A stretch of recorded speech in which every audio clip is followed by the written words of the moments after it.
Hello दोस्तों। हम बात कर रहे थे फ्रेंच रेवोल्यूशन के ऊपर, फ्रांस की क्रांति के ऊपर। आज हमारा जो टॉपिक है वो टॉपिक है 5 और 6। आज इस चैप्टर का लास्ट जो पार्ट है वो मैं आप लोगों को सामने डिक्टेट करने जा रहा हूँ। आज हम चर्चा करेंगे पॉइंट 5, दास प्रथा का उन्मूलन या कहें द अबॉलिशंस ऑफ स्लेवरी। फ्रांस देश के अंदर कुछ लोग जो पैसे वाले थे, धनी थे, धनाढ्य थे, चाहे वो नोबल्स लोग थे, चाहे वो थर्ड स्टेट्स के थे, उन लोगों ने कैरेबियन कंट्रीज़ के अंदर काफ़ी बागान ले रखे थे, जहाँ पे वो चाय का, कॉफ़ी का, इस तरह की बागवानी कराते थे। अब फ्रांस देश के निवासी वहाँ जाने के लिए तैयार नहीं थे। पहले तो मैं आपको कैरेबियन कंट्रीज़ के बारे में थोड़ा सा बता देता हूँ। Northern America and southern America में जहाँ पनामा नहर पड़ती है, उसे थोड़ा सा राइट में अगर हम देखेंगे तो समुद्र के बीच में कुछ आइलैंड्स हैं, काफ़ी आइलैंड्स हैं। वहाँ जितने भी देश पड़ते हैं, छोटे छोटे कुछ बड़े, उन सभी को मिला के आइलैंड्स को वो कैरेबियन कंट्रीज़ कहा जाता था। यहाँ बागान बहुत अच्छे थे। नील के लिए कह सकते हैं, टबैको के लिए कह सकते हैं, शुगर के लिए कह सकते हैं, कॉफ़ी के लिए कह सकते हैं। इस तरह के बागानों में काम करने के लिए मज़दूरों की आवश्यकता होती थी। अब प्रॉब्लम ये थी कि समुद्र पार फ्रांस से इतनी दूर वहाँ बागानों में मज़दूर जाए कैसे और किसको बनाया जाए। जो ये कैरेबियन आइलैंड्स थे, इन कैरेबियन आइलैंड्स पे मज़दूरों को ले जाना कोई आसान कार्य नहीं था। इसीलिए एक ट्रेंगल यानी कि त्रिकोणीय 3 अलग अलग देशों की आपस में एक मीटिंग टाइप कह सकते हैं, या एक कह सकते हैं कि आपस में कॉम्प्रोमाइज़ हुआ। जैसे कि अमेरिका, क्योंकि अमेरिका के पास पड़ते थे। दूसरा कह सकते हैं यूरोपियन कंट्री, क्योंकि वो अपनी कॉलोनी बना रहे थे, उपनिवेश बना रहे थे। और ये कैरेबियन कंट्री अमेरिका वालों के, यूरोप वालों के कॉलोनीज़ हुआ करती थी। बात होती है लेबर की। लेबर कहाँ से आई? और लेबर के लिए, मज़दूरों के लिए, इन्होंने स्लेवरी के लिए जो इन्होंने हाथ मिलाया वो मिलाया अफ्रीका से।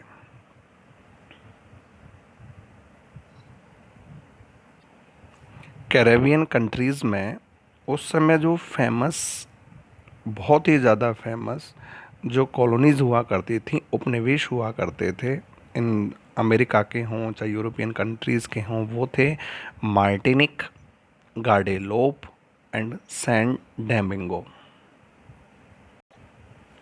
यही जो कॉलोनीज़ थीं, ये चीनी की, तंबाकू की, नील की, काफ़ी चीज़ों की पूर्ति सभी देशों के लिए किया करती थीं। फ्रांस देश के जो मर्चेंट्स थे, बड़े बड़े व्यापारी जो लोग थे, वो 2 बंदरगाहों से खासकर अफ्रीका के लिए जाते थे। 2 पोर्ट का सहारा लेते थे, समुद्र के किनारों का सहारा लेते थे। वो पोर्ट थे बोर्दे, पहले का नाम है बोर्दे, या फिर उसको नान्ते के नाम से भी जानते हैं। इस तरह से इन पोर्टों से होके उनके शिप गुजरा करते थे।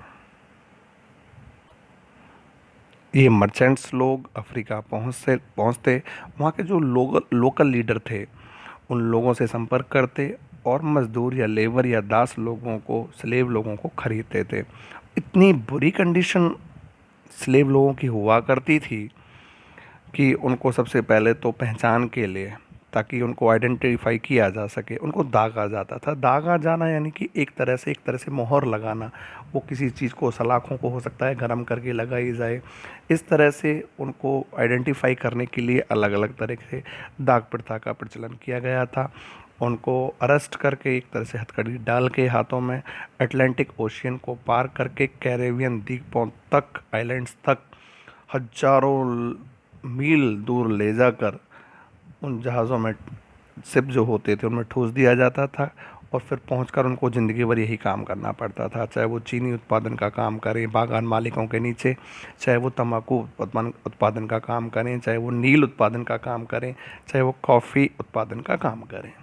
इस तरह की स्थिति पैदा हो रही थी यूरोप के जितने भी देश थे उन्होंने पैदा की थी। और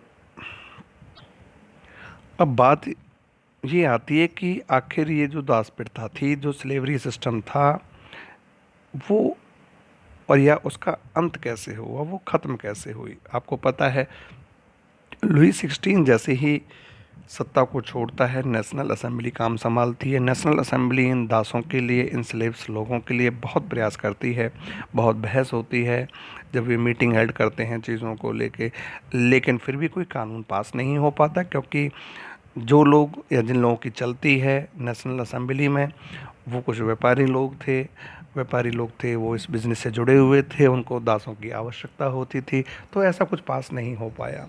लेकिन कुछ समय के बाद, जब आप जानते हैं, जब समय आ चुका था एक आतंक राज का, जिसको चला रहा था रॉबर्टसपियर, 1794।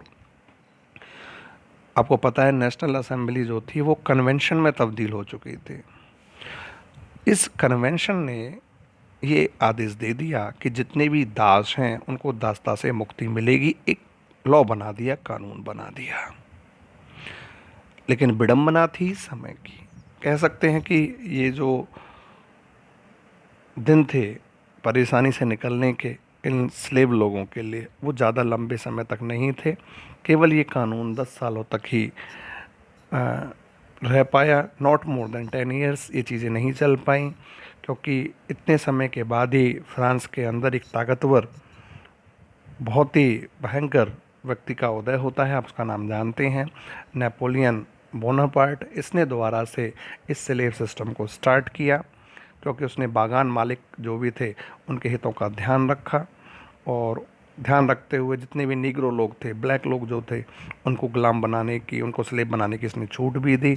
अगर सही अर्थों में देखा जाए, सही कंडीशंस में देखा जाए, तो स्लेवरी सिस्टम का जो अंत होता है वो होता है 1848 के अंदर, 1848 के अंदर। तो इस तरह की कंडीशंस वहाँ पे हुआ करती थी। अब हम चर्चा करने वाले हैं इस चैप्टर के आखिरी पॉइंट के ऊपर, पॉइंट नंबर 6, क्रांति और रोज़ाना की ज़िंदगी, यानी कह सकते हैं the revolutions and the everyday life. ये पॉइंट कोई ज़्यादा बड़ा पॉइंट नहीं है, ज़्यादा से ज़्यादा 1 या 1.5 मिनट का पॉइंट है। थोड़ा समझने वाली बात है कि रेवोल्यूशन होने के बाद, क्रांति होने के बाद फ्रांस की स्थिति कैसी थी और रोज़मर्रा की वहाँ के लोगों की ज़िंदगी कैसी थी। जैसे ही 1789 की रेवोल्यूशन होता है, नेशनल असेंबली बनती है, फिर वो कन्वेंशन बनता है, उस समय लोगों को कुछ छूट मिल जाती है। छूट का मतलब कि पहले सेंसरशिप जो थी,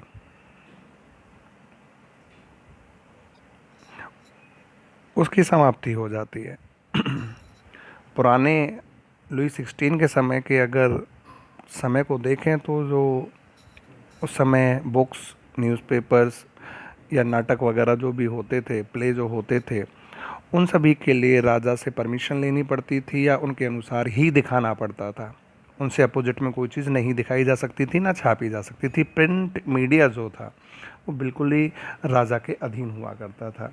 लेकिन अब सेंसरशिप की जो थी वो समाप्ति हो चुकी थी, ख़त्म हो चुका था। अब लोग नई पुस्तकों को, नई मैगज़ीन्स को लिख सकते थे।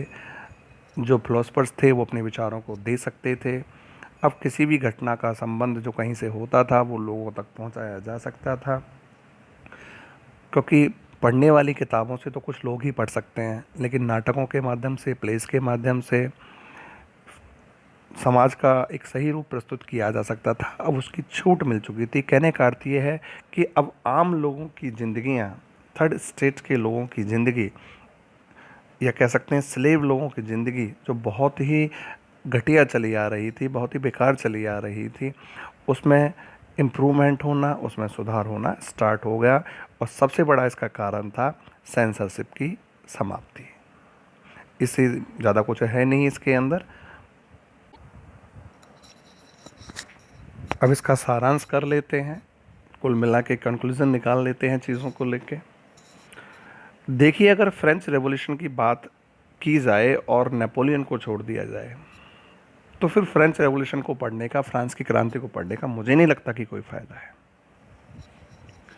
आपको पता है 1789 के बाद नेशनल असेंबली ने काम संभाला। नेशनल असेंबली को नाम चेंज करके कन्वेंशन रखा गया। उसका हेड रॉबर्टस्पियर था।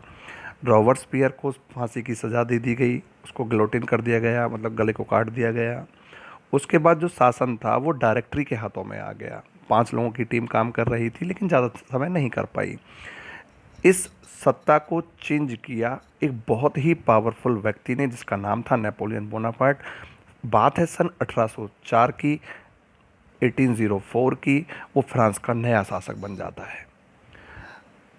1804 में नया शासक बनने के बाद उसने आसपास के देशों में वॉर करने स्टार्ट किए, उनको जीतने स्टार्ट किया।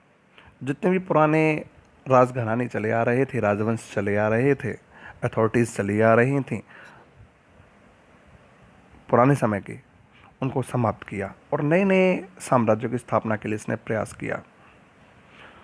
और ख़ासकर इसने जहाँ भी ये जगह को जीतता, वहाँ का लीडर केवल अपने परिवार के लोगों को बनाता। जितनी भी सत्ता सौंपी, अपने परिवार के लोगों को सौंपी।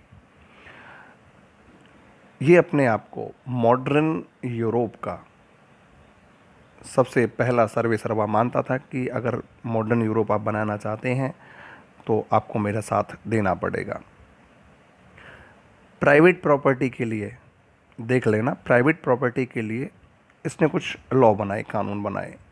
इसके अलावा उसने कुछ कानून बनाए डेसिमल सिस्टम को लेके। इसने सिस्टम बनाया। इसके अलावा माप तोल। फ्रांस में प्रॉब्लम ये थी कि 10 किलोमीटर गए, वहाँ के वेट्स अलग हैं, वहाँ की करेंसी अलग है, थोड़ा अलग अलग सिस्टम हुआ करता था, उसमें डिफरेंस हुआ करता था। तो नाप तोल का जो एक समान प्रणाली, वो नेपोलियन ने, ये जाना जाता है, एक 2 नंबर में क्वेश्चन आ सकता है, नेपोलियन ने कौन कौन से सुधार किए। तो कह सकते हैं प्राइवेट प्रॉपर्टी के लिए इसने लॉ बनाया, या कह सकते हैं डेसिमल सिस्टम के ऊपर इसने कानून बनाए, नाप तोल की एक समान प्रणाली को लागू किया। लोग ये समझने लगे थे कि अगर हमें मुक्ति दिला सकता है, हमारी सत्ता को कोई स्थापित कर सकता है, तो वो नेपोलियन है। लेकिन ये बात धीरे धीरे धीरे आगे बढ़ रही थी। अब लोग जो थे वो उसको अटैकर समझने लगे कि ये हमला करता है और जगहों का नाश करता है। उसकी जो छवि थी वो ख़राब होने लगी।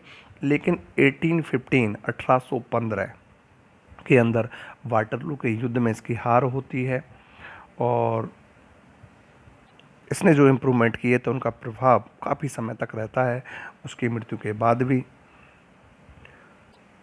सारे चैप्टर के अंत में इतना फ्रेंच रेवोल्यूशन आपके बुक में पहला चैप्टर दे रखा है, तो मेन उद्देश्य है कि इसको पढ़ा क्यों जाता है। अगर ऐसा क्या कारण है कि फ्रेंच रेवोल्यूशन को आपके बुक में पहले चैप्टर के रूप में ही दे दिया गया, तो उसका सबसे बड़ा काम ये था कि फ्रांस की क्रांति के बाद लोगों में ये विचार प्रकट होने लगे थे कि हमें स्वतंत्र होना चाहिए, हमें अपने अधिकारों के लिए डिमांड करनी चाहिए। सबसे पहले ये जो विचार फैले थे वो फ्रांस के अंदर फैले थे। फ्रेंच रिवॉल्यूशन हुआ था, अपनी मांगों को लेकर राजा के खिलाफ लोग खड़े हुए थे। तो इस तरह के विचार अब केवल फ्रांस में ही नहीं, आसपास के जितने भी यूरोपियन कंट्रीज़ थे उनमें आने लगे। और खुद आपके हिंदुस्तान के अंदर, मेरे हिंदुस्तान के अंदर जो ये विचार थे वो राजा राम मोहन राय के विचारों में, टीपू सुल्तान के विचारों में देखने के लिए मिलते हैं। ये विचार फ्रेंच रेवोल्यूशन से ही आए थे, क्योंकि फ्रांस में ऐसा हो रहा है, वहाँ राजा के खिलाफ लोग खड़े हुए हैं। ऐसे ही लोग अलग अलग देशों में अपने सिस्टम के खिलाफ खड़े होने लगे। इस तरह से फ्रेंच रेवोल्यूशन आपका ख़त्म होता है। इससे रिलेटेड कोई भी क्वेरी हो, कुछ ऐसा लगता हो किसी टॉपिक पे सर आपको डिक्टेट करना है, उसको मुझे प्लीज़ आप कमेंट बॉक्स में लिख के भेज देना, मैसेज कर देना। मैं उसके ऊपर थोड़ा सा अच्छे से डिक्टेट करने की कोशिश करूँगा। मुझे विदा दीजिए। आपका अपना मित्र राकेश यादव। धन्यवाद।